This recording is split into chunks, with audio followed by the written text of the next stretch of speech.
ભાવનગર શહેરમાં અસામાજિક તત્વો એટલી હદે બેફામ બન્યા છે કે હવે ટ્રાફિક પોલીસની 4 ચોકમાં બનાવેલી છત્રીને પણ નિશાન બનાવી રહ્યા છે। ઘોઘા ગેટ ચોકમાં પોલીસ ચોકી સામે આવેલી ટ્રાફિક પોલીસની છત્રીને કોઈએ આગ ચાંપી દીધી હતી। ભાવનગર શહેરના ઘોઘા ગેટમાં સૂત્રોના જણાવ્યા પ્રમાણે ટ્રાફિક સિગ્નલ નિયમન કરવા માટે ટ્રાફિક પોલીસને ઊભા રહેવા માટે બનાવવામાં આવેલી છત્રીને કોઈ અજાણ્યા શખ્સોએ રાત્રિ દરમિયાન આગ ચાંપી દીધી હતી। જો કે સીસીટીવીના માધ્યમથી પોલીસ આ ઘટનાને અંજામ આપનારને પકડી શકે છે, પરંતુ સીસીટીવી શરૂ છે કે બંધ તે પણ એક સવાલ છે। ભાવનગરમાં કાયદો અને વ્યવસ્થા સામે પણ સવાલ ઉપસ્થિત થાય છે।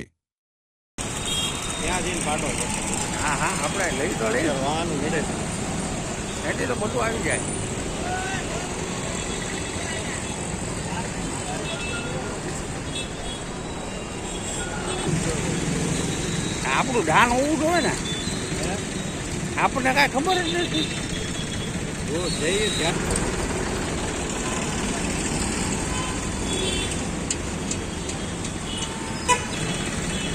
આગેથી જો એટલે આખું હળગેલું દેખાય, એ તો આવી ગયું।